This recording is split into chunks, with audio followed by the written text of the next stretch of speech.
إياك نعبد وإياك نستعين اهدنا الصراط المستقيم صراط الذين أنعمت عليهم غير المغضوب عليهم ولا الضالين آمين.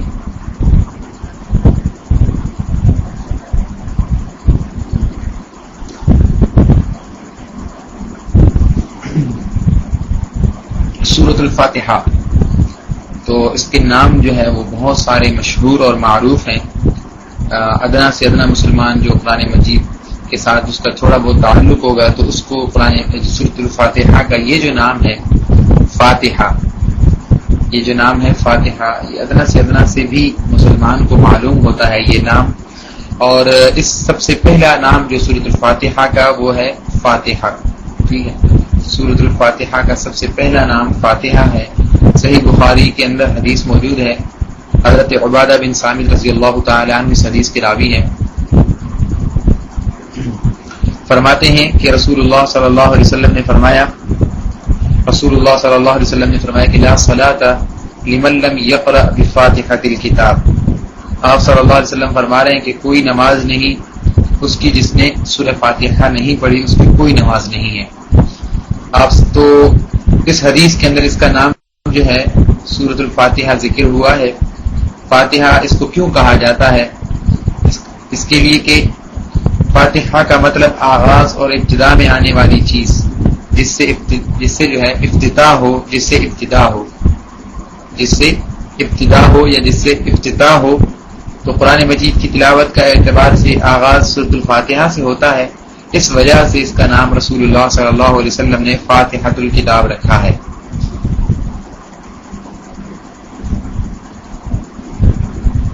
یہ آپ جو ہے معنی یاد کر لیں کہ اس کو سورۃ الفاتحہ کیوں کہا جاتا ہے.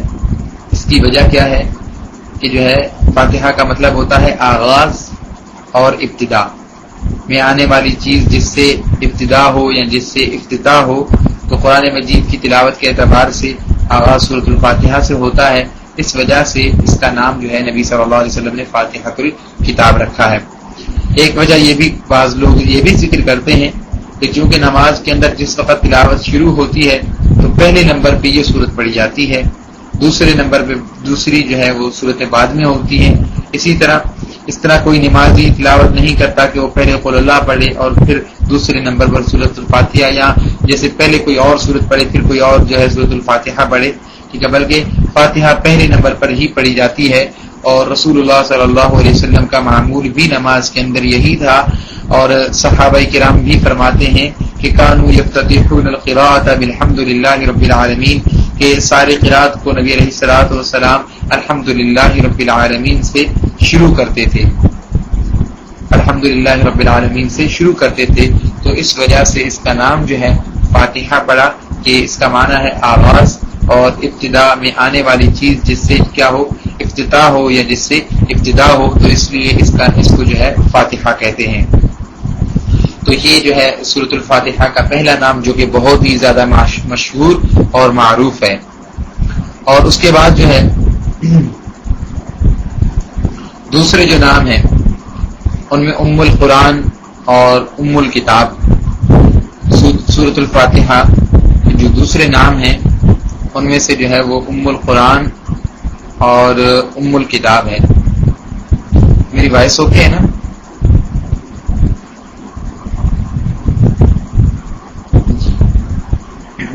تو ایک نام جیسا کہ آپ لوگ یاد لکھتے بھی جائیں، شاید آپ کو جو ہے انشاءاللہ العزیز یہاں پر روم میں جس بھائی کے جو ہے وہ لکھنے میں ہاتھ جو ہے تیز ہوں تو وہ بھائی لکھتا ہی جائے کہ جو ہے جو ہم نام پڑھتے جا رہے ہیں. فاتحہ پہلا نام ہم نے جو پڑھا ہے فاتحہ، اور اس کے دوسرا نام جو ہے ام القرآن ہے، اور تیسرا نام ام الکتاب ہے. دوسرا نام ام القرآن اور اس کا تیسرا نام جو ہے ام الکتاب ہے. جس طرح فاتحۃ الکتاب کا نام نبی صلی اللہ علیہ وسلم سے ثابت ہے، اسی طرح یہ دونوں نام بھی نبی صلی اللہ علیہ وسلم سے ثابت ہیں.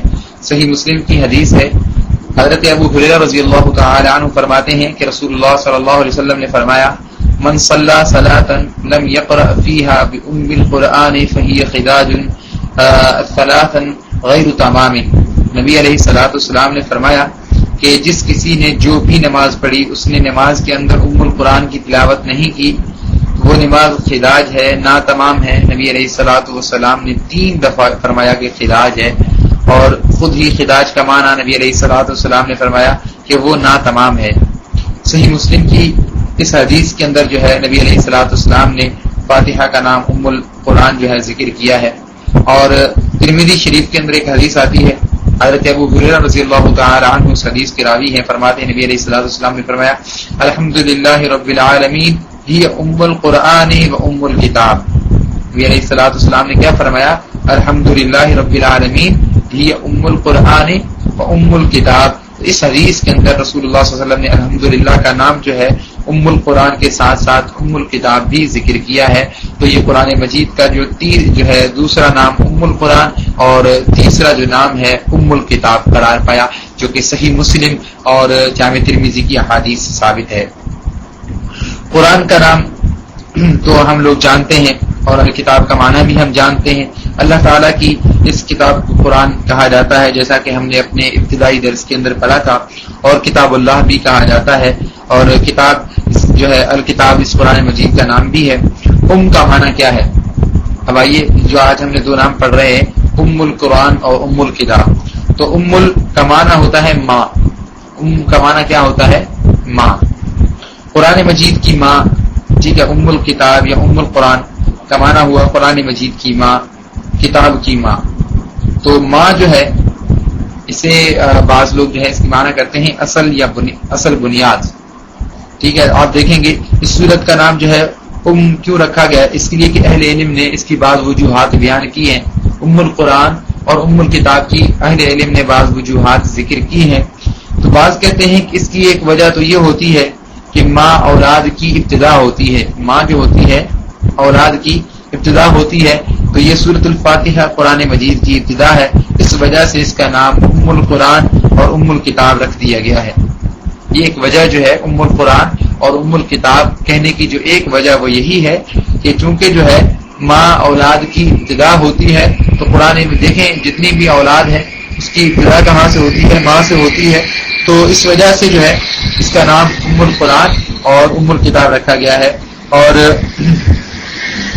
یا بعض جو ہے یہ وجہ ذکر کرتے ہیں کہ ماں جو ہے وہ جامع ہوتی ہے، اور وہ اولاد کی جو بھی اولاد ہو اس کی جامع، جہاں پر جا کر تمام چیزیں جمع ہوتی ہوں، تو وہ جو ہے ماں ہوتی ہے۔ تو یہ سورۃ الفاتحہ بھی جامع سورت ہے، اور بعض جو ہے یہ مشہور بھی ہے۔ جتنی آسمانی کتابیں تورات، انجیل، زبور، ابراہیم اور صحف ابراہیم ہو، صحف موسیٰ ہو، جتنے بھی صحیفے ہیں، ان ساری کتابوں کا خلاصہ اور نچوڑ قرآن مجید کے اندر آ گیا ہے۔ قرآن مجید کے اندر آ گیا ہے، اور قرآن مجید کا خلاصہ اور نچوڑ سورۃ الفاتحہ کے اندر آ گیا ہے۔ تو بڑی عظیم جامع سورت ہوئی، اس وجہ سے اس کو جو ہے ام الکتاب اور ام القرآن جو ہے قرار دیا جاتا ہے۔ تو یہ سورت جو ہے بہت ہی زیادہ جامع سورت ہے، اور یہ بات بھی واضح ہے کہ قرآن مجید کے اندر جو بنیادی قواعد و ضوابط اللہ نے بیان فرمائے ہیں، وہ سارے کے سارے مضامین سورۃ الفاتحہ کے اندر موجود ہیں۔ آپ ابھی کبھی سورۃ الفاتحہ کو غور سے پڑھیے گا، سورۃ الفاتحہ کو آپ کبھی جو ہے وہ غور سے پڑھیے گا، تو آپ کو یہ تمام تر چیزیں جو ہے نظر آئیں گی کہ جو جتنے بھی اللہ تبارک و تعالی نے جو قرآن مجید کے اندر قواعد و ضوابط بیان کیے ہیں، وہ سارے کے سارے مضامین سورۃ الفاتحہ کے اندر آپ کو ملیں گے۔ اللہ تبارک و تعالی کی الوہیت آپ کو ملے گی، اور ربوبیت کا ذکر قرآن مجید کے اندر ہے، تو سورۃ الفاتحہ کے اندر بھی آپ دیکھیں گے۔ الکتاب کے اندر جو ہے نبوت اور رسالت کا ذکر ہے، تو وہ بھی اس سورت کے اندر موجود ہے۔ آخرت اور قیامت کے متعلق عقائد اور نظریات اور اخروی حالات کو قرآن مجید میں بھی اللہ تبارک و تعالیٰ نے بیان کیا، تو اس سورت کے اندر بھی موجود ہے۔ پھر پہلی قوموں جو ایمان والے تھے کہ کس طرح اللہ تبارک و تعالیٰ نے دنیا اور آخرت میں مقام بلند کیا، اس کا ذکر بھی قرآن مجید کے اندر ہے، تو سورۃ الفاتحہ کے اندر بھی اس کا ذکر موجود ہے۔ جو قوم انبیاء کرام کی مخالفت کرتی رہی اور ان کا جو حشر ہوا، دنیا اور آخرت میں ان کا جو حشر ہونا ہے، وہ قرآن مجید میں بھی بیان کیا گیا ہے، مختصر طور پر آپ کو اس سورت کے اندر بھی موجود ملے گا۔ پھر اللہ تعالیٰ کے انعامات کا ذکر قرآن مجید کے اندر بھی موجود ہے، تو سورۃ الفاتحہ کے اندر بھی اللہ تعالیٰ کے انعامات کا تذکرہ موجود ہے۔ تو تو قرآن مجید کے اندر جتنے جو مضامین اور جو معانی ہیں وہ مختصر طور پر اللہ تبارک و تعالیٰ نے سورۃ الفاتحہ کے اندر ذکر کر دیے ہیں، تو اس وجہ سے اس کو جو ہے ام القرآن اور ام الکتاب کہا جاتا ہے، لہذا یہ جامع سورت ہے۔ آپ انشاءاللہ العزیز جیسے ہی ہم جو ہے سورۃ الفاتحہ کا ترجمے کا آغاز کریں گے، سورۃ الفاتحہ کا جو ترجمہ ہے اس کا انشاءاللہ العزیز جیسے ہی آغاز ہوگا تو آپ کو وہاں پر جو ہے انشاءاللہ آپ کو پتہ لگ جائے گا کہ کس طریقے سے اس قرآن مجید اس سورت کو جو ہے وہ جامعہ کہا گیا ہے، کس طریقے سے اس کو جامع کہا گیا ہے اور اس کے اندر کون سی جامعیت ہے، انشاءاللہ العزیز کا ذکر بھی ہوگا۔ تو یہ جو ہے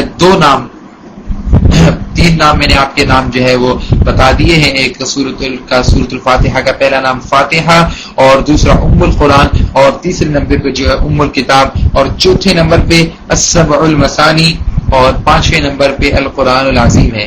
سبع المثانی، السبع المثانی اور القرآن العظیم جو ہے اس کا نام ہے۔ اب آئیے دیکھتے ہیں کہ سبع المثانی ٹھیک ہے اور قرآن العظیم یہ بھی نام ہے، یہ دونوں نام قرآن مجید میں بھی موجود ہیں اور نبی علیہ الصلوۃ والسلام کی حدیث سے بھی ثابت ہیں۔ یہ سورۃ الفاتحہ کے یہ جو دو نام ہیں السبع المثانی اور قرآن عظیم جو ہے یہ دونوں نام جو ہے قرآن مجید میں بھی موجود ہیں، نبی علیہ الصلوۃ والسلام کی حدیث اور سنت میں بھی موجود ہیں۔ قرآن مجید میں ہے اللہ تبارک و تعالیٰ فرماتے ہیں وَلَقَدْ أَتَيْنَاكَ سَبْعًا مِّنَ الْمَثَانِي وَالْقُرْآنِ الْعَظِيمِ، یہ سورہ حجر کی آیت ہے اور آیت نمبر جو ہے غالباً 86 آیت ہے۔ یہ رسول اللہ صلی اللہ علیہ وسلم کو مخاطب کر کے اللہ تبارک و تعالیٰ فرماتے ہیں کہ ہم نے آپ کو سبع المثانی 7 آیتیں جو بار بار پڑھی جاتی ہیں، ٹھیک ہے، ہم نے جو آپ کو 7 آیتیں جو بار بار پڑھی جاتی ہیں عطا فرمائی ہیں اور قرآن عظیم عطا فرمایا ہے۔ اکثر مفسرین کا اس بات پر اتفاق ہے کہ اس سے مراد اس قرآن مجید کی اس آیت سے مراد سورۃ الفاتحہ ہے۔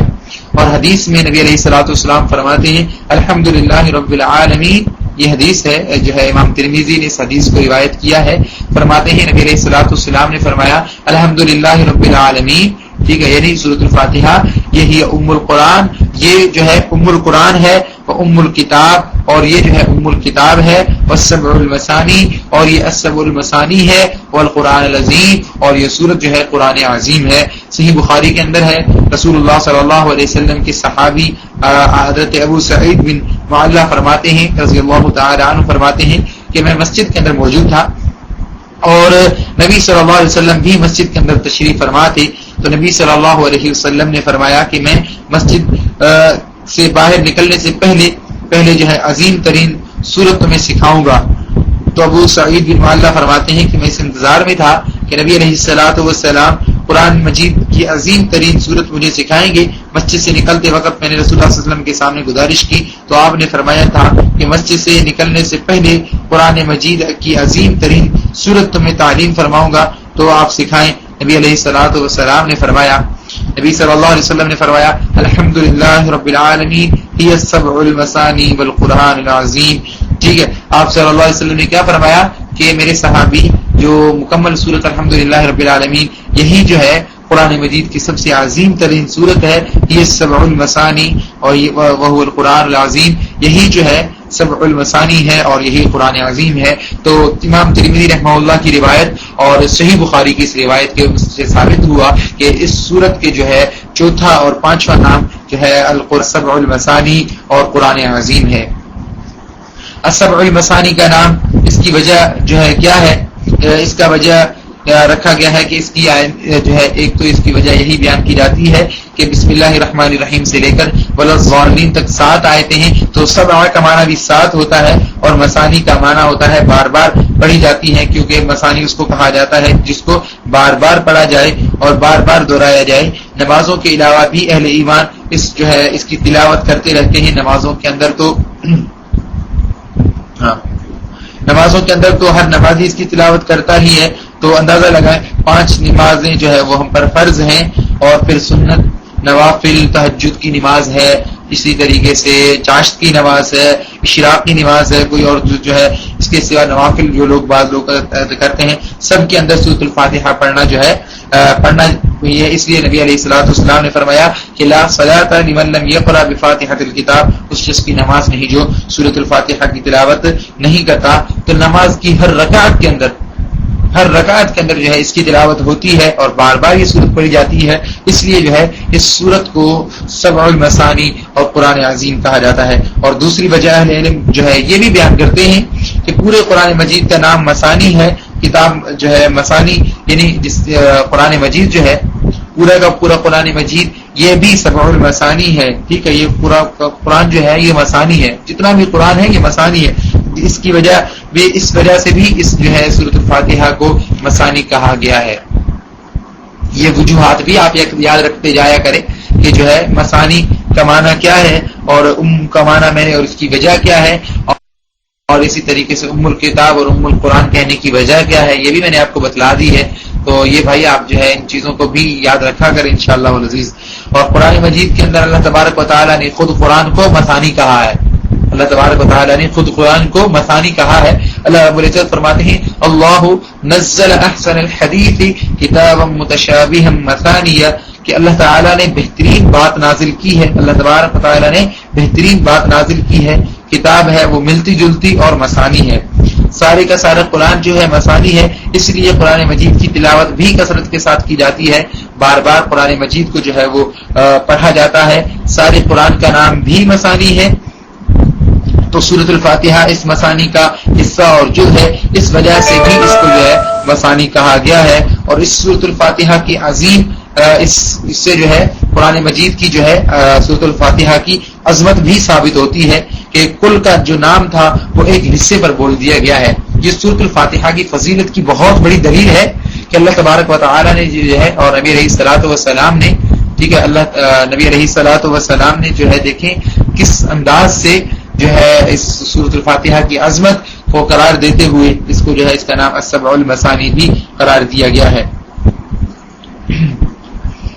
تو اس میں جو ہے سورۃ الفاتحہ کی اتنی بڑی فضیلت کیونکہ ہمیں معلوم بھی پڑ گئی ہے کہ اس کو مثانی کہا گیا ہے، اور اس کے مقام اور رفعت کی اور بلندی بھی موجود ہے کہ نبی علیہ الصلوۃ والسلام اور اللہ تبارک تعالیٰ نے اس چھوٹی سی سورت کو قرآن عظیم کا نام دیا ہے۔ یہ ہمیں نقاط جو ہے ہمارے ذہنوں کے اندر ہونی چاہیے، جو پڑھنے کے قائل نہیں ہے، جو بعض لوگ کہتے ہیں کہ نہیں اگر فلاں جگہ امام کے پیچھے ہے تو وہ سورۃ الفاتحہ نہیں پڑھے گا، اس قسم کے خیالات کا اظہار کرتے ہیں، تو ایسے لوگوں کو سورۃ الفاتحہ کی عظمت کا جو ہے بارے میں اور اس مقام کے بارے میں پتہ ہونا چاہیے۔ تو قرآن مجید اتنی چھوٹی سی سورت کو اللہ تبارک و تعالیٰ نے قرآن عظیم کا نام قرار دیا ہے، جو ہے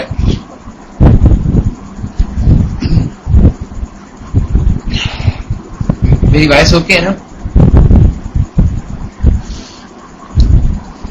مثانی جو ہے مثانی کی جو وجہ ہے یہ آپ لوگوں کو معلوم چل گئی ہے، یہ آپ اس کو اپنے ذہنوں کے اندر بٹھا لیں۔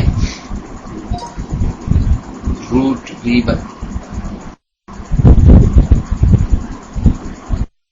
جی انشاءاللہ العزیز مثانی جو ہے انشاءاللہ سمجھ میں آ گئی انشاءاللہ العزیز۔ مثانی جو ہے یہ در حقیقت جو ہے یوں سمجھیں کہ اثنین، ٹھیک ہے،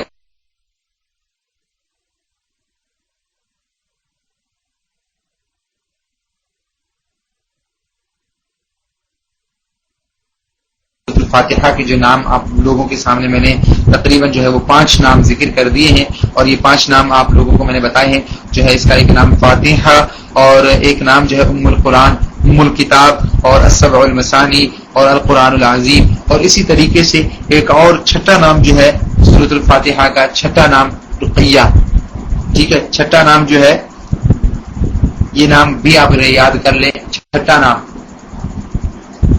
رقیہ بھی کہتے ہیں، اس سورۃ الفاتحہ کو رقیہ بھی کہتے ہیں، ٹھیک ہے۔ نبی علیہ الصلوۃ والسلام اور یہ نام بھی نبی صلی اللہ علیہ وسلم سے ثابت ہے، ٹھیک ہے، رقیہ، ٹھیک ہے، یہ نام بھی نبی علیہ الصلوۃ والسلام سے ثابت ہے۔ تو اس وجہ سے میں آپ کے سامنے سب سے پہلے ان ناموں کا ذکر کر رہا ہوں جو نام نبی علیہ الصلوۃ والسلام کی احادیث مبارکہ سے ثابت ہیں، وہ نام میں آپ کے سامنے جو ہے ذکر کر رہا ہوں۔ تو نبی علیہ الصلوۃ والسلام کی جو ہے کون سی حدیث سے یہ چیز ہمیں ثابت آ رہی ہے؟ حضرت ابو سعید خدری رضی اللہ تعالیٰ عنہ فرماتے ہیں کہ ہم سفر پر تھے، ایک مقام پر ٹھہرے، ٹھیک ہے، حضرت ابو سعید خدری فرماتے ہیں کہ ہم سفر میں تھے اور ایک مقام پر ہم ٹھہرے، وہاں جو قبیلہ تھا اس کے سردار کو سانپ ڈس گیا۔ انہوں نے پوچھا کہ تم میں سے کوئی دم کرنے والا ہے؟ تو ایک صحابی نے فرمانے لگی کہ میں دم کر لیتا ہوں، اور تو انہوں نے پہلے مہمان نوازی نہیں کی تھی، اس لیے کہنے لگے کچھ دو گے تو پھر میں تم پر دم کروں گا۔ انہوں نے بکریوں کا ایک ریوڑ دینا جو ہے کر لیا۔ اس صحابی نے جو ہے پھر دم کیا۔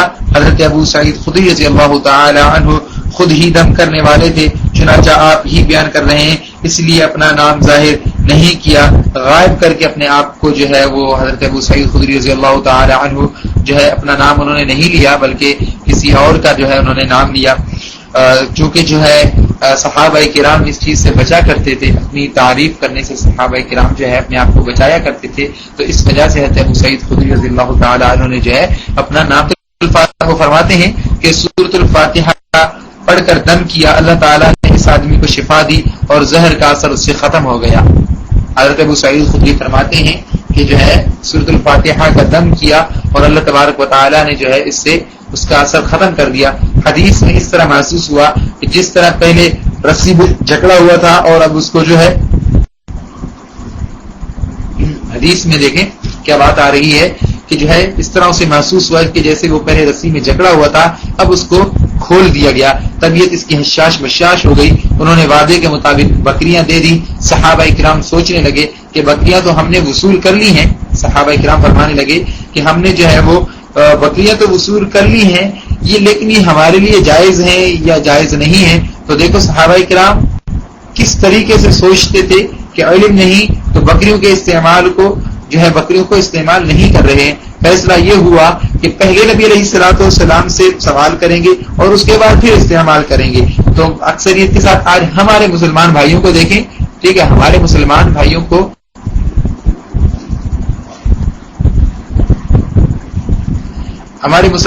کو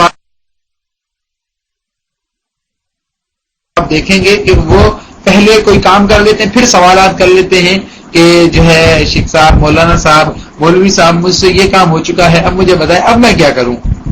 اکثریت کے ساتھ ہمارے جو ہے لوگ اس طرح کرتے ہیں، پہلے جو ہے کرنے سے پہلے مسلمانوں کو حقیقت میں مسلمان کی شان یہ ہونی چاہیے کہ پہلے وہ قرآن مجید اور نبی علیہ الصلوۃ والسلام کی حدیث میں اس کا حکم دیکھ لے، اسلام اور ایمان جو ہے کہ دیکھ لے کہ اسلام اور ایمان کے اندر اس کے بارے میں کیا چیز ہے، کیا چیز کس چیز کا ذکر ہے، ٹھیک ہے، آیا کہ میرا دین اس کو جو ہے صحیح قرار دیتا ہے یا نہیں قرار دیتا، آیا کہ میں اس کام کو کر رہا ہوں اس کا وجود حدیث کے اندر موجود ہے یا نہیں، اس کے جواز کی کوئی دلیل ہے یا نہیں، جو ہے اس کے بعد ہی وہ کام کر لینی چاہیے۔ لیکن آج افسوس در افسوس ہمارے مسلمان پہلے کوئی کام کر لیتے ہیں پھر اس کے جواز کی جو ہے وہ دلیلیں تلاش کرنے لگ جاتے ہیں۔ تو اللہ تبارک تعالیٰ ایسے مسلمانوں کو ہدایت دے، اور ایسے مسلمانوں کو چاہیے کہ وہ پہلے جو ہے سب سے پہلے ان کی یہ کوشش ہونی چاہیے کہ وہ کوئی بھی کام کرنے سے پہلے شریعت کو پرکھیں، پہلے شریعت کو پڑھیں، اس کے بعد کوئی کام کریں۔ صحابہ کرام کی یہ عادت تھی کہ ایک موقع پر نہیں بلکہ کئی موقعوں پر وہ ایسا کیا کرتے تھے، یہ صحابہ کرام کی عادت ہوا کرتی تھی۔ نہ صرف اس موقع پر بلکہ آپ صحابہ کرام کو دیگر جو ہے موقعوں پر بھی دیکھیں انہوں نے ایسا ہی کیا۔ تو وہ رسول اللہ صلی اللہ علیہ وسلم کی خدمت میں حاضر ہو کر پوچھتے تھے۔ اس موقع پر بھی انہوں نے نبی علیہ الصلوۃ والسلام کو ان بکریوں کے استعمال میں لائے تو رسول اللہ صلی اللہ علیہ وسلم سے پوچھا تو نبی علیہ الصلوۃ والسلام نے فرمایا ان احق ما اخذتم علیہ اجرا کتاب اللہ، جن چیزوں پر تم اجرت وصول کرتے ہو ان میں زیادہ حق وہ ہے جو تم کتاب اللہ پر اجرت جو ہے وصول کرتے ہو۔ تو آپ نے تائید اور تصدیق فرما دی یہ بکریاں تمہارے لیے حلال ہیں، اور ساتھ ہی نبی علیہ الصلوۃ والسلام نے صحابی سے فرمایا کہ تم کو کیسے پتا چلا کہ یہ دم ہے؟ تو اللہ تبارک و تعالیٰ نے اس صحابی کے دل کے اندر یہ بات ڈال دی تھی کہ سورۃ الفاتحہ کو پڑھ کر دم کرو، تو قرآن مجید جو ہے وہ اس کے اندر ایک یہ بات تھی کہ جو ہے قرآن مجید شفا ہے، وَنُنَزِّلُ مِنَ الْقُرْآنِ مَا هُوَ شِفَاءٌ وَرَحْمَةٌ لِّلْمُؤْمِنِينَ وَلَا يَزِيدُ الظَّالِمِينَ إِلَّا خَسَارًا۔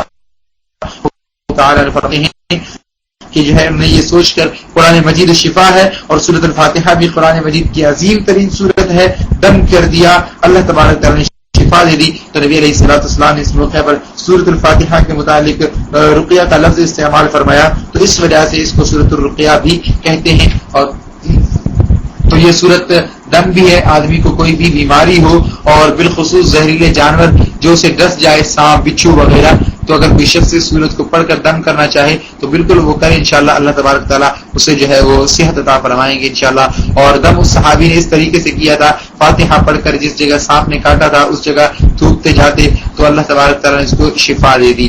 اس حدیث سے یہ بات بھی ثابت ہو رہی ہے کہ قرآن مجید کی کوئی آیت پڑھ کر دم کر لے تو رسول اللہ صلی اللہ علیہ وسلم اس خاص آیت کے ساتھ دم کرنا جو ہے بھی ثابت ہے، تو پھر جائز ہے اور درست ہے، کیونکہ انہوں نے سورۃ الفاتحہ جو ہے وہ سن کر تو دم نہیں کیا تھا، بلکہ یہ دم تھا اپنے ہی طور پر، اپنے ہی اجتہاد پر انہوں نے جو ہے یہ دم کیا تھا۔ اسی واسطے اہل علم نے یہ بات کہی ہے، خذ من القرآن ما شئت لما شئت، ٹھیک ہے۔ یہ اہل علم کا جو ہے ایک بہت ہی مشہور قول ہے، اور دن کو جو ہے میں اسی بات کو جو ہے پڑھ رہا تھا جو ہے رقیہ کے بارے میں، تو یہ اہل علم کا بہت ہی جو ہے اچھا قول ہے، ہمارے جو ہے ذہنوں کے اندر ہونا چاہیے کہ خذ من القرآن ما شئت لما شئت، کہ تو قرآن سے کوئی بھی چیز کسی بھی چیز کے لیے لے سکتا ہے، یعنی جو ہے اگر تمہیں قرآن مجید کو باعث شفا کے طور پر اگر آپ کہیں پر بھی اس کو جو ہے وہ آپ پڑھ سکتے ہیں۔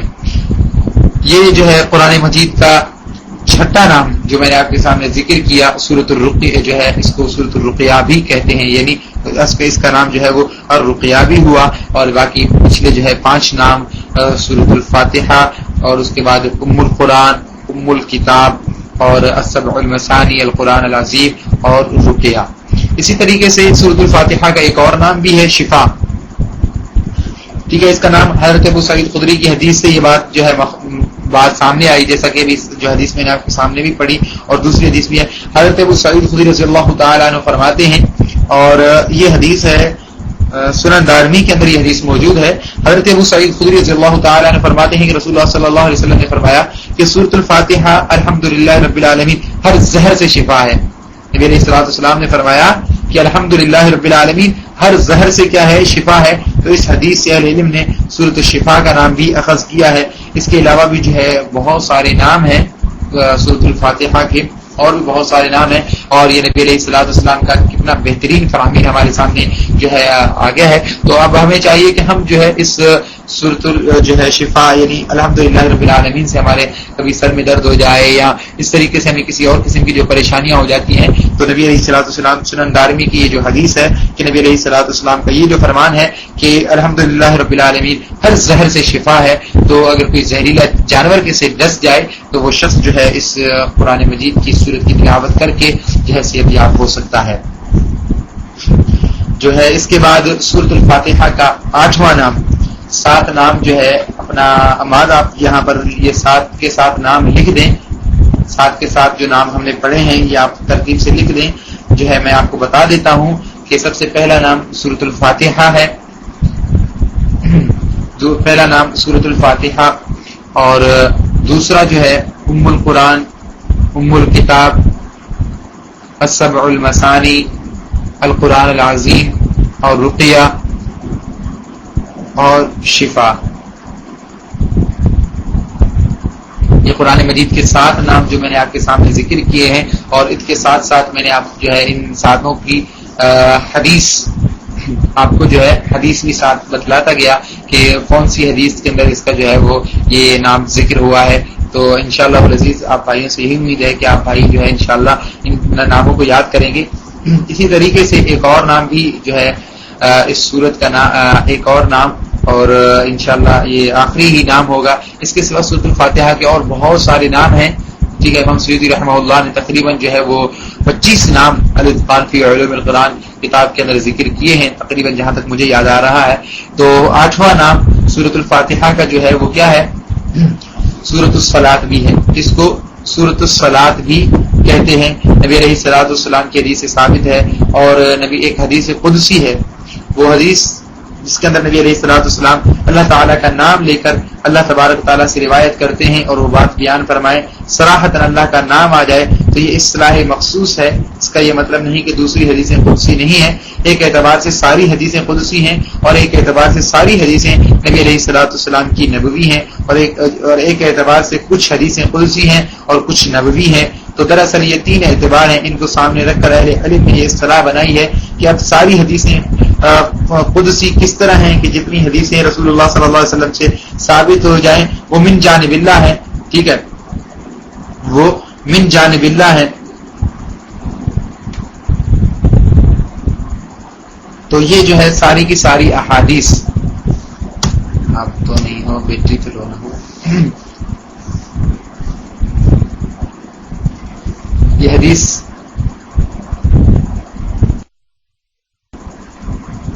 یہ حدیثیں جو ہے انشاءاللہ العزیز اس پر جو ہے ایک بار ہم جو ہے مفصل اس بات کریں گے کہ یہ کون کون سے اعتبار ہیں.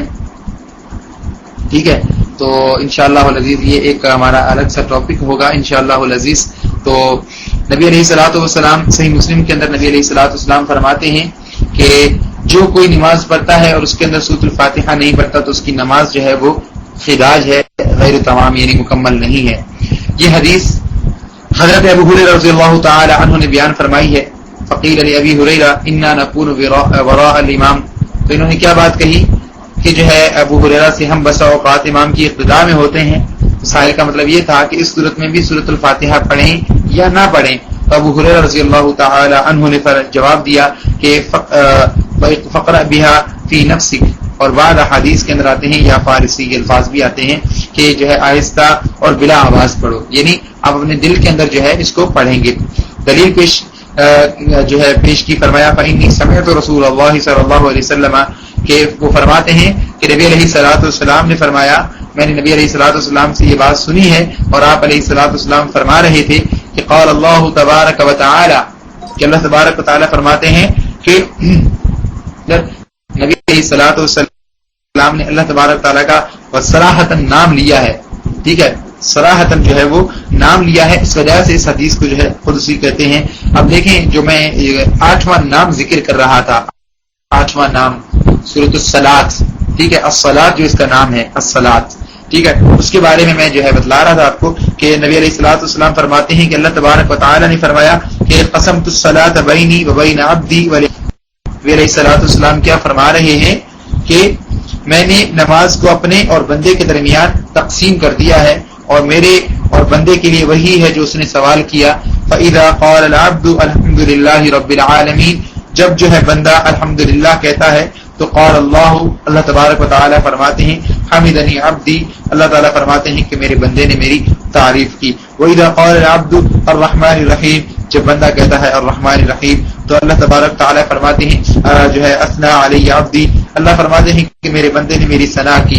وَإِذَا قَالَ العبد مالک یوم الدین قال اللہ تعالی مجدنی عبدی, میرے بندے نے میری تعریف کی. جب بندہ یہ کہتا ہے مالک یوم الدین.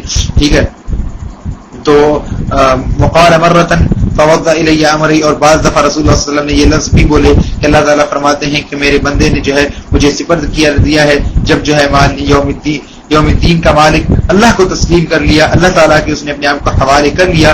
وَإِذَا قَالَ الْعَبْدُ إِيَّاكَ نَعْبُدُ وَإِيَّاكَ نَسْتَعِينُ, اور نبی علیہ الصلوۃ والسلام فرماتے ہیں کہ اللہ تبارک تعالیٰ نے جو ہے فرمایا کہ جب جو ہے بندہ یہ کہتا ہے إِيَّاكَ نَعْبُدُ وَإِيَّاكَ نَسْتَعِينُ, یا اللہ تیری ہی ہم عبادت کرتے ہیں اور تجھ ہی سے ہم مدد طلب کرتے ہیں, تو اللہ تبارک تعالیٰ فرماتے ہیں هَذَا بَيْنِي وَبَيْنَ عَبْدِي نِصْفَيْنِ, یہ میرے اور بندے کے درمیان جو ہے نصف و نصفی ہے. فرمایا اور بندے کے واسطے وہ ہے جو اس نے سوال کیا. بندہ جب کہتا ہے اهدنا الصراط المستقیم صراط الذین انعمت علیہم غیر المغضوب علیہم ولا الضالین, تو اللہ تبارک تعالیٰ فرماتے ہیں هذا لعبدی ولعبدی ما سأل, کہ یہ میرے بندے کے لیے ہے اور جو ہے یہ میرے بندے نے یہ بات جو کہی ہے ولعبدی ما سأل, میرے بندے کے لیے وہی ہے جس کا اس نے مجھ سے جو ہے وہ سوال کیا ہے. تو دیکھیں یہاں پر یہ جو حدیث میں نے آپ کے سامنے پیش کی, اس کے جو سب سے پہلے الفاظ میں نے آپ کے سامنے ذکر کی کہ قسمت الصلاۃ بینی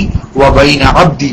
ٹھیک ہے, قسمت الصلاۃ بینی و بین عبدی جو ہے اللہ تبارک و تعالی نے اور نبی علیہ الصلوۃ والسلام نے اس حدیث کے اندر جو ہے صلاۃ اور نماز قرار دیا ہے اس سورۃ الفاتحہ کو. تو اس سورت کا ایک نام جو ہے وہ صلاۃ بھی ہے. اس کو جو ہے سورۃ الصلاۃ کیوں کہا جاتا ہے, اس کو سورۃ الصلاۃ کیوں کہا جاتا ہے, یہ وجوہات بھی ہمارے ذہنوں کے اندر ہونی چاہیے. تو اس کو جو ہے اس واسطے سورۃ الفاتحہ کا نماز کا حصہ بھی ہے اور جز بھی ہے, اور قرآن مجید اور نبی علیہ الصلوۃ والسلام کی حدیث کے اندر اور عام عربی کے اندر بھی بلکہ دوسری زبانوں میں بھی یہ اصول چلتا ہے کہ کل کا نام جز پر بس اوقات بول دیتے ہیں. میری وائس اوکے ہے نا؟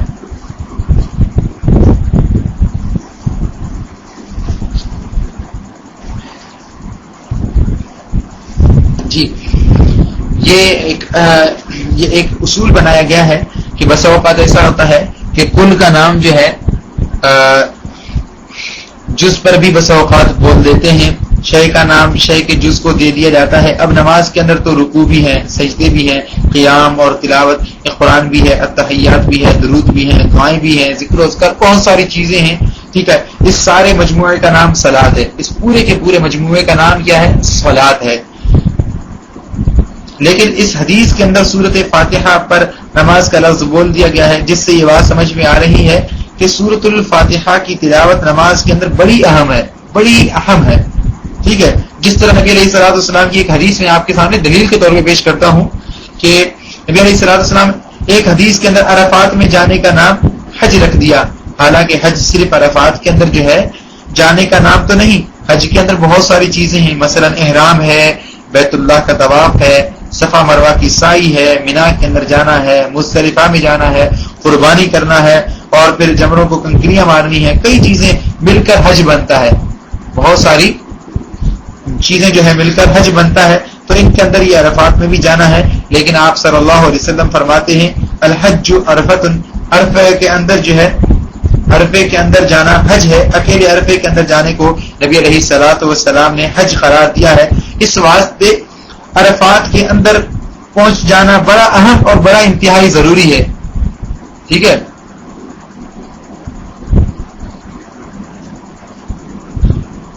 عرفے کے اندر جو ہے جانا، عرفے کے اندر جانا حج کے لیے یہ جو ہے بڑا اہم قرار دیا گیا ہے. اہم تو عرفے کے اندر آدمی نہ پہنچے تو حج نہیں ہوگا.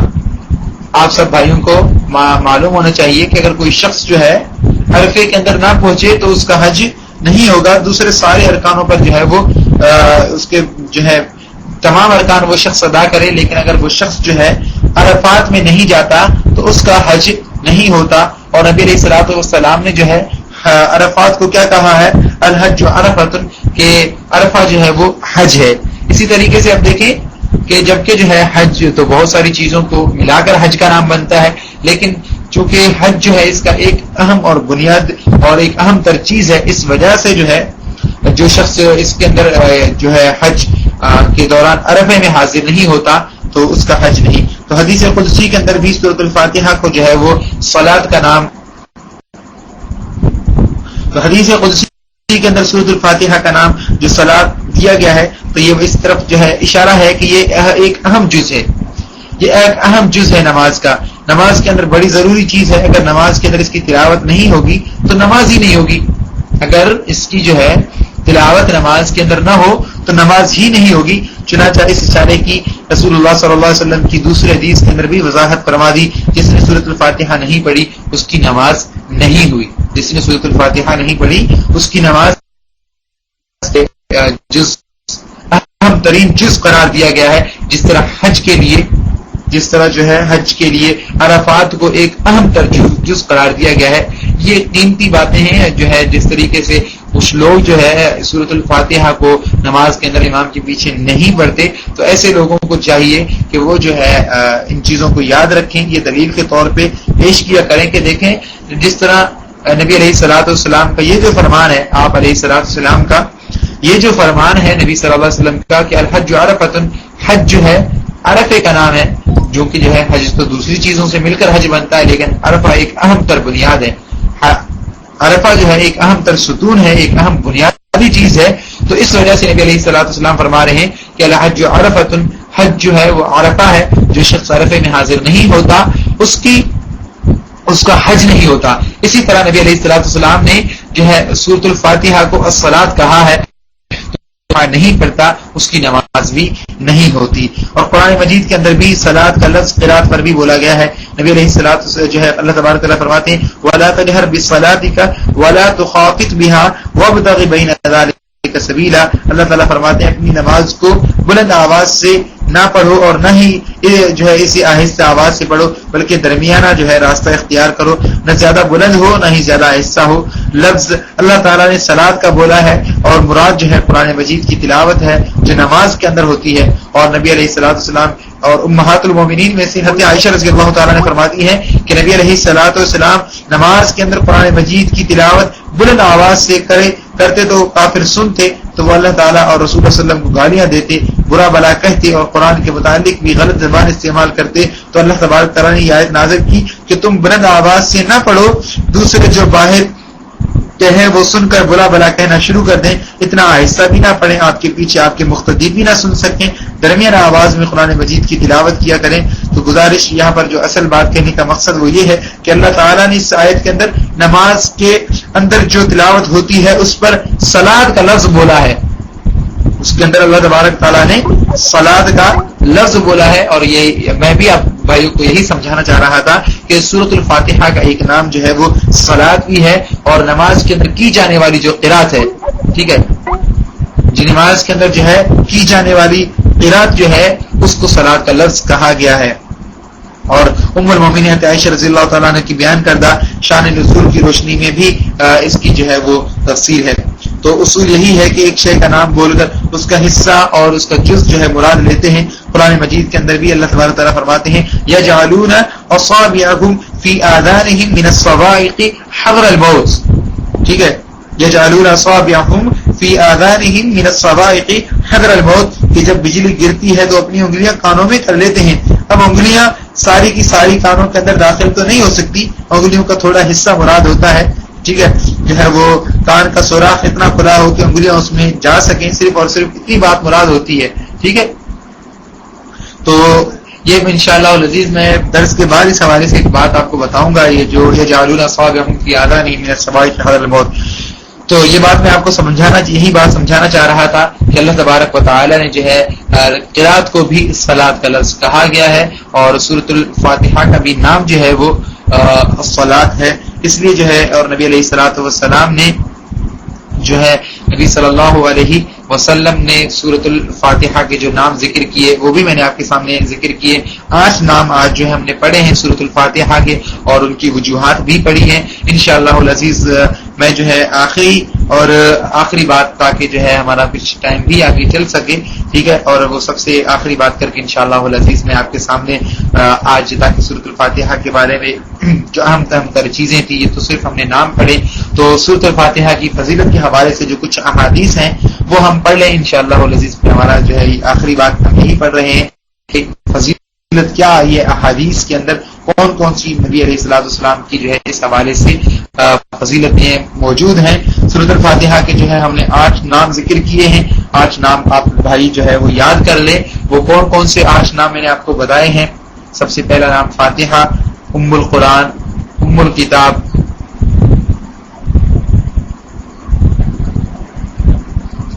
السبع المثانی، القرآن العظیم، ٹھیک ہے، رقیہ، الصلاۃ، ٹھیک ہے، شفا، یہ سارے جو ہے نام آپ بھائی 8 کے 8 نام جو ہے یاد کریں انشاءاللہ العزیز۔ آپ کو ان ناموں کی توسط سے کئی احادیث بھی یاد ہو جائیں گی، ان ناموں کے توسط سے آپ کو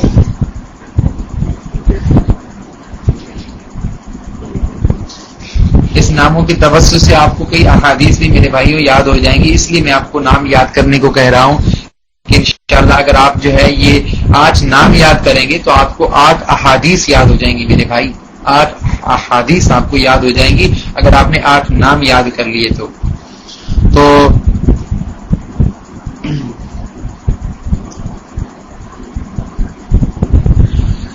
اب آئیے اس کی جو ہے فضیلت کی طرف جو ہے کچھ احادیث مروی ہیں۔ حضرت ابو ہریرہ رضی اللہ تعالی عنہ فرماتے ہیں خرج رسول اللہ صلی اللہ علیہ وسلم علی ابی بن کعب، نبی علیہ الصلوۃ والسلام جو ہے حضرت ابی بن کعب کے پاس تشریف لائے تو ابی بن کعب نماز پڑھ رہے تھے، تو رسول اللہ صلی اللہ علیہ وسلم نے فرمایا یا ابی، کہا کہ اے ابی، فالتفت، تو اس نے آپ صلی اللہ علیہ وسلم کی طرف جو ہے توجہ کی فلم یجب ہو، لیکن یہ سمجھ کر کہ آپ نماز پڑھ رہے ہوں، نماز چھوڑی نہیں۔ ابو ہریرہ فرماتے ہیں فخفف ابی کہ ابی رضی اللہ تعالی عنہ نے جو ہے وہ ہلکی پھلکی نماز پڑھ لی اور نماز سے فارغ ہو کر آپ کی خدمت میں حاضر ہوئے اور آپ صلی اللہ علیہ وسلم سے سلام لیا۔ پوچھا، رسول اللہ صلی اللہ علیہ وسلم نے فرمایا کہ تم کو بلایا تھا تو تم جو ہے نہیں آئے، اس کی کیا وجہ ہے؟ فرمانے لگے اللہ کے رسول صلی اللہ علیہ وسلم میں نماز میں مشغول تھا، اس واسطے جو ہے میں جلدی نہ آ سکا۔ نبی علیہ الصلوۃ والسلام نے فرمایا کہ آپ کو جو ہے اللہ تبارک و تعالی کا وہ فرمان یاد نہیں، یا ایھا الذین آمنوا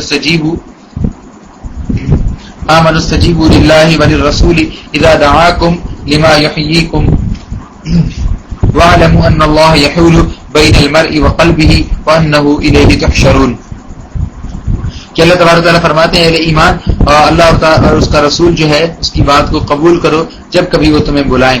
تو لما یحییکم، ابی کہنے لگے کہ میں آئندہ جو ہے ایسا نہیں کروں گا۔ نبی علیہ الصلوۃ والسلام نے فرمایا کہ مسجد سے نکلنے سے پہلے میں تمہیں ایک ایسی صورت نہ سکھلاؤں کہ لم تنزل فی التوراۃ، یہ سورۃ الفاتحہ کی فضیلت پہ جو نبی علیہ الصلوۃ والسلام کے الفاظ ہیں آپ یاد کر لیں۔ نبی علیہ الصلوۃ والسلام فرما رہے ہیں کہ لم تنزل، میں آپ کو ایک ایسی صورت بتلا رہا ہوں، اس صورت کی فضیلت کیا ہے کہ لم تنزل فی التوراۃ ولا فی الانجیل ولا فی الزبور ولا فی الفرقان مثلها، کہ اس جیسی صورت نہ تورات میں نازل ہوئی ہے، نہ انجیل میں ہے، نہ زبور میں نازل ہوئی ہے، اور نہ ہی قرآن مجید کے اندر اس جیسی کوئی اور دوسری صورت ہے۔ ابی بن کعب فرماتے ہیں کہ میں نے عرض کیا کیوں نہیں اللہ کے رسول صلی اللہ علیہ وسلم؟ ابی بن کعب فرماتے ہیں کہ رسول اللہ صلی اللہ علیہ وسلم نے میرا ہاتھ پکڑا ہوا تھا اور میں ذرا آہستہ چل رہا تھا۔ نبی علیہ الصلوۃ والسلام مسجد سے نکلنے سے پہلے وہ صورت مجھے بتا دیں، بالکل قریب تھا کہ مسجد سے ہم نکلیں، نبی علیہ الصلوۃ والسلام نے وہ صورت مجھے سکھا دی۔ نبی صلی اللہ علیہ وسلم نے کیا فرمایا؟ یہ ام القرآن والذی بنفسی بیدہ، قسم اس ذات کی جس کے ہاتھ میں میری جان ہے۔ نبی علیہ الصلوۃ والسلام جو ہے عمومی طور پہ بہت بڑی بات کے لیے جو نبی صلی اللہ علیہ وسلم جو ہے وہ قسم اٹھا دے، تو ان الفاظوں کو نفسی بیدہ سے مراد اللہ تبارک و تعالی مراد ہے کہ اس لیے کہ اللہ تبارک تعالیٰ کے ہاتھ میں نبی علیہ الصلوۃ والسلام کی جان ہے۔ تو نبی صلی اللہ علیہ وسلم فرمایا کرتے تھے اکثریت کے ساتھ کہ والذی نفسی بیدہ، ٹھیک ہے۔ تو اللہ تبارک نبی علیہ الصلوۃ والسلام نے کیا بات فرمائی کہ جو ہے والذی بنفسی بیدہ ما انزل اللہ فی التوراۃ ولا فی الانجیل ولا فی الزبور ولا فی القرآن مثلها، کہ یہ جو ہے نبی صلی اللہ علیہ وسلم نے فرمایا کہ یہ کیا ہے؟ ہی ام القرآن، یہ کیا ہے؟ ام القرآن ہے، قرآن ہے۔ نبی علیہ الصلوۃ والسلام نے پھر کیا فرمایا کہ قسم اس ذات کی جس کے ہاتھ میں میری جان ہے، اللہ تبارک و تعالیٰ نے جو ہے ایسی صورت جو ہے نہ تورات کے اندر موجود ہے، نہ انجیل کے اندر موجود ہے، نہ ہی زبور میں ہے، نہ ہی قرآن مجید کے اندر جو ہے اس قسم کی کوئی صورت موجود ہے جتنی اتنی بڑی فضیلت نبی علیہ الصلوۃ والسلام نے سورۃ الفاتحہ کے بارے میں فرمایا۔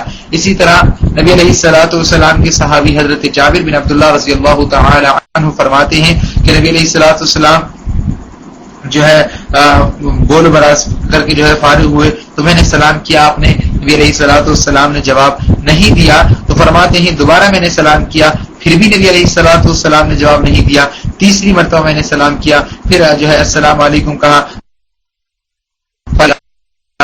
جواب دیے۔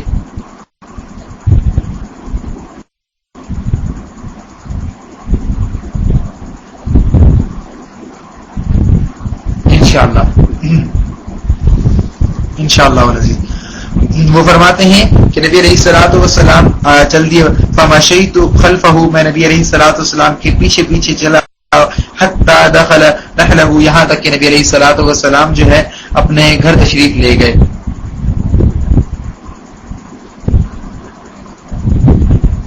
آپ صلی اللہ علیہ وسلم جو ہے وہ اپنے گھر تشریف لے گئے۔ حضرت جابر بن عبداللہ رضی اللہ تعالیٰ عنہ فرماتے ہیں کہ میں مسجد میں گیا، وہاں جا کر بیٹھا تو بڑی فکر اور سوچ میں تھا، میری حالت اس غمی سے خراب ہوتی کہ کہیں نبی علیہ الصلوۃ والسلام جو ہے میرے سلام کا جواب نہیں دیا، کیا خطا اور کیا گناہ مجھ سے سرزد ہو گیا۔ فرماتے ہیں اسی غم میں سوچ بچار میں تھا کہ نبی علیہ الصلوۃ والسلام مسجد میں تشریف لائے اور آپ نے وضو کیا، وضو کر کے آپ تشریف لائے اور آ کر فرمایا وعلیکم السلام ورحمۃ اللہ وبرکاتہ، وعلیکم السلام ورحمۃ اللہ وبرکاتہ، وعلیکم السلام ورحمۃ اللہ وبرکاتہ۔ 3 دفعہ سلام کیا تھا تو تو نبی جو ہے پہلے تو 3 مرتبہ نبی علیہ الصلوۃ والسلام نے اس کا جواب دیا. یہ مسائل کے حوالے سے بھی ہمیں جو ہے یہ چیزیں نوٹ کر لینی چاہیے, یا حدیث ہمیں نوٹ کر لینی چاہیے کہ حضرت جابر بن عبداللہ فرماتے میں نے 3 دفعہ نبی علیہ الصلوۃ والسلام کو سلام کیا, لیکن نبی علیہ الصلوۃ والسلام نے 3 دفعہ مجھے جواب نہیں دیا. لیکن جیسے مسجد میں نبی علیہ الصلوۃ والسلام دوبارہ آئے تو نبی صلی اللہ علیہ وسلم نے مجھے 3 دفعہ کیا کہا, السلام علیکم ورحمۃ اللہ وبرکاتہ, السلام علیکم ورحمۃ اللہ وبرکاتہ. نبی علیہ الصلوۃ والسلام نے 3 دفعہ مجھے جواب دیا. جواب دے کر نبی علیہ الصلوۃ والسلام نے فرمایا الا اخبرک بآخر سورۃ فی القرآن, کہ قرآن کے اندر جو ساری صورتوں میں سے زیادہ بہتر جو صورت ہے, کیا میں تمہیں وہ صورت نہ بتلاؤں؟ نبی علیہ الصلوۃ حضرت جابر بن عبداللہ فرماتے ہیں کہ اللہ کے رسول صلی اللہ علیہ وسلم ضرور مجھے بتلا دیجیے گا, اللہ کے پیغمبر مجھے وہ زیادہ بہتر اور زیادہ فضیلت والی صورت بتائیں. نبی علیہ الصلوۃ والسلام نے فرمایا کہ نماز کے اندر تلاوت کس طرح کرتے ہو؟ حضرت جابر بن عبداللہ فرماتے ہیں کہ میں نے سورۃ الفاتحہ پڑھی. نبی علیہ الصلوۃ والسلام نے فرمایا یہی وہ صورت ہے. آپ علیہ الصلوۃ والسلام نے کیا فرمایا کہ یہی قرآن مجید کی سب سے بہترین جو ہے صورت ہے, یہ جو آپ نماز کے اندر پڑھتے ہو. اس حدیث مبارکہ میں یہ بات ثابت ہوئی کہ اس سورۃ الفاتحہ کے اندر دوسری صورتوں کی بنسبت جو ہے زیادہ فضیلت والی ہے. ویسے قرآن مجید کی ساری صورتیں فضیلت والی ہیں, اللہ تعالیٰ کا چونکہ کلام ہے. رسول اللہ صلی اللہ علیہ وسلم جو ہے خطبے کے بعد جو ہے فرمایا کرتے تھے اما بعد فإن خیر الحدیث کتاب اللہ, کہ لوگوں جو ہے سارے جی کے کلاموں میں افضل اور زیادہ خیر و برکت والا کلام جو ہے وہ اللہ تبارک و تعالیٰ کا ہے. قرآن مجید کے اندر بھی ہے اللہ نزل احسن الحدیث, اس ساری باتوں میں زیادہ حسن اور خوبصورتی والا کلام اللہ تبارک و تعالیٰ نے نازل کیا ہے. تو اس حدیث میں کے سلسلے میں بخاری شریف سے بھی ایک اور حدیث آتی ہے, حضرت سعید المعلہ والی حدیث جو میں نے آپ کے سامنے پہلے بھی پیش کی ہے, کہ رسول اللہ صلی اللہ علیہ وسلم نے فرمایا کہ اے اس جو ہے صحابی, کیا میں تمہیں جو ہے وہ عظیم تر صورت نہ سکھلاؤں؟ میں تمہیں جو ہے عظیم تر, جیسا کہ ہم نے قرآن مجید کے جو نام پڑھے تھے ان ناموں کے اندر جو ہے یہ صورت ہم نے وہاں پر بھی پڑھی تھی. تو یہ نبی علیہ الصلوۃ والسلام کی, نبی صلی اللہ علیہ وسلم کی حدیث جو ہے ملتی ہے ہمیں. اور اسی طریقے سے صحیح بخاری اور جو ہے صحیح مسلم اور سنن نسائی کے اندر حضرت عبداللہ بن عباس رضی اللہ تعالی عنہ فرماتے ہیں کہ نبی علیہ الصلوۃ والسلام کے پاس ہم تشریف فرما تھے اور جبریل علیہ الصلوۃ والسلام بھی موجود تھے. کوئی اعتراض کر سکتا تھا تو ان کو کیسے پتا چلا کہ جبریل علیہ الصلوۃ والسلام اس مجلس میں موجود ہیں؟ تو جواب یہ ہے کہ نبی علیہ الصلوۃ والسلام کے ایک صحابی تھے دحیہ بن خلیفہ کلبی. تو جبریل علیہ الصلوۃ والسلام اکثریت کے ساتھ ان کی شکل میں تشریف فرماتے تھے. تو نبی صلی اللہ علیہ وسلم نے صحابہ کرام کو یہ بات بتائی ہوئی تھی, ان کو پتا تھا, وہ یہ دیکھ کر بس اوقات پہچان لیتے تھے کہ کوئی تعجب والی بات نہیں. فرماتے ہیں کہ آسمان سے ایک آواز آئی تو جبریل نے نظر اوپر اٹھایا اور نبی علیہ الصلوۃ والسلام سے فرمانے لگے کہ آج ایک دروازہ آسمان کا کھلا ہے. ٹھیک ہے, آج آسمان کا ایک دروازہ کھلا ہے, اس سے پہلے یہ دروازہ کبھی نہیں کھلا. اس دروازے سے اللہ تعالیٰ نے ایک خاص فرشتے کو بھیجا ہے. آپ صلی اللہ علیہ وسلم کے پاس تشریف لا کر کہنے لگے ابشر بنورین اوتیتہما لم یؤتہما نبی من قبلک. فرمایا کہ اللہ تعالیٰ نے آپ کو 2 نور عطا کیے ہیں, آپ خوش ہو جائیں. وہ نور ایسے ہیں آپ سے پہلے اللہ تبارک و تعالیٰ نے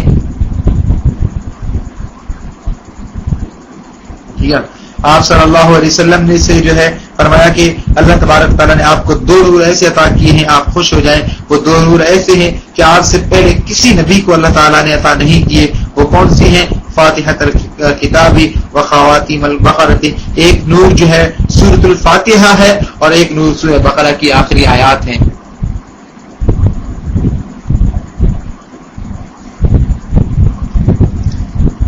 تو یہ تمام تر جو ہے فضیلتیں سورۃ الفاتحہ کے حوالے سے جو نام ہم نے احادیث پڑھی اور کچھ جو ہے اس فضیلت کی احادیثیں ہم نے پڑھی ہیں. تو اللہ تبارک تعالیٰ سے دعا ہے کہ اللہ تبارک و تعالیٰ ہمیں جو ہے اپنے قرآن مجید کو ہمیشہ سے دل لگائے, قرآن مجید کی سمجھ ہمیں عطا فرمائے اور قرآن مجید سے ہمارا گہرا تعلق قائم کرنے کی اللہ تبارک تعالیٰ ہمیں جو ہے وہ توفیق عطا فرمائے. تو ٹھیک ہے, ایک یہاں پر ایک اور چیز ہم نے حدیث پڑھی والذی نفسی بیدہ, ٹھیک ہے, قسم ہے اس ذات کی جس کے ہاتھ میں میری جان ہے. تو دیکھیں بعض اس قسم کے لوگ ہیں, بعض لوگ ایسے ہیں جو اللہ تعالیٰ کی جو ہے وہ یہ قائل نہیں ہے. ٹھیک ہے، وہ کہتے ہیں کہ اللہ تبارک و تعالیٰ کا جو ہے کوئی ہاتھ نہیں ہے، وہ اس جو ہے ان چیزوں کا انکار کرتے ہیں. تو میرے بھائی اہل سنت والجماعت کا جو صحیح العقیدہ، جو صحیح اور جمہور کا جو موقف ہے کہ اللہ تبارک و تعالیٰ کے ہاتھ ہیں، کیسے ہیں؟ کما یلیق بجلالہ، جس طرح اللہ تبارک و تعالیٰ کی ذات کو لائق ہے اللہ تبارک و تعالیٰ کے لیے ہاتھ ہیں.